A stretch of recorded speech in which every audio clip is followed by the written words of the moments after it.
શું તમે જીવનમાં સફળ થવા માંગો છો? તો આ વિડીયો તમારા માટે છે. આ વિડીયોને એન્ડ સુધી જુઓ. સારાંશ: માત્ર જ્ઞાન પ્રાપ્ત કરવાથી જીવન સફળ થતું નથી. જ્ઞાનને જીવનમાં ઉતારવું પણ પડે છે. ચાલો આપણે એક વાર્તા સાંભળીએ. એક રાજાએ બોલી શકે તેવું પક્ષી પકડ્યું. પક્ષીએ રાજાને જ્ઞાનની 4 વાતો જણાવી, પરંતુ રાજા તે વાતોને જીવનમાં ઉતારી શક્યો નહીં. પ્રાચીન સમયમાં એક રાજાને દ્રાક્ષનો બગીચો હતો. તેમાં દ્રાક્ષના અનેક છોડ હતા. બગીચાની દેખરેખ કરનાર માળી રોજ દ્રાક્ષ તોડીને રાજા માટે લાવતો હતો. એક દિવસ બગીચામાં એક પક્ષી આવ્યું.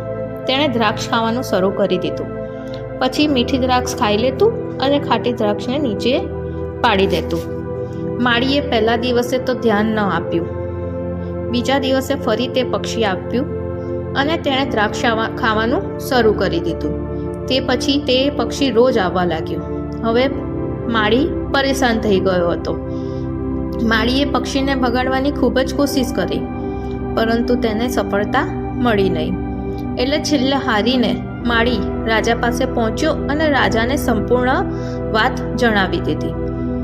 રાજાએ માળીને કહ્યું કે તેઓ જાતે જ પક્ષીને પકડશે. બીજા દિવસે રાજા અને માળી દ્રાક્ષના છોડ પાછળ સંતાઈ ગયા.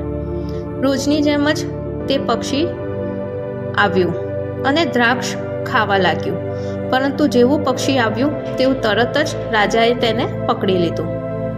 પક્ષીએ રાજાના હાથમાંથી મુક્ત થવા માટે ખૂબ જ કોશિશ કરી, પરંતુ તેને સફળતા મળી નહીં.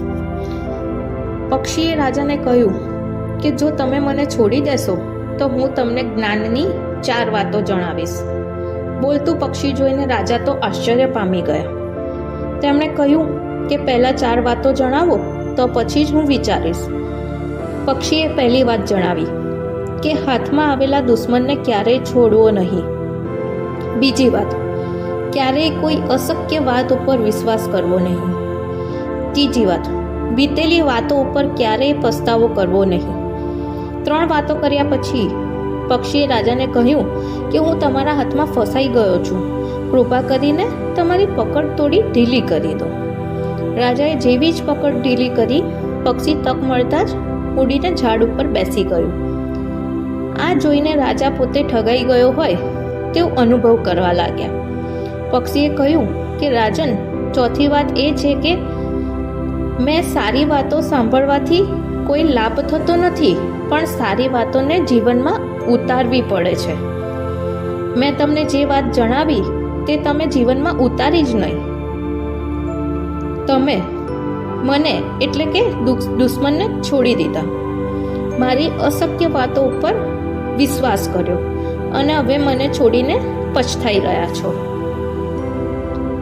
રાજાને પક્ષીને આ 4 વાત સમજાઈ ગઈ અને તેણે સંકલ્પ કર્યો કે હવે તે આ વાતોને જીવનમાં ઉતારશે.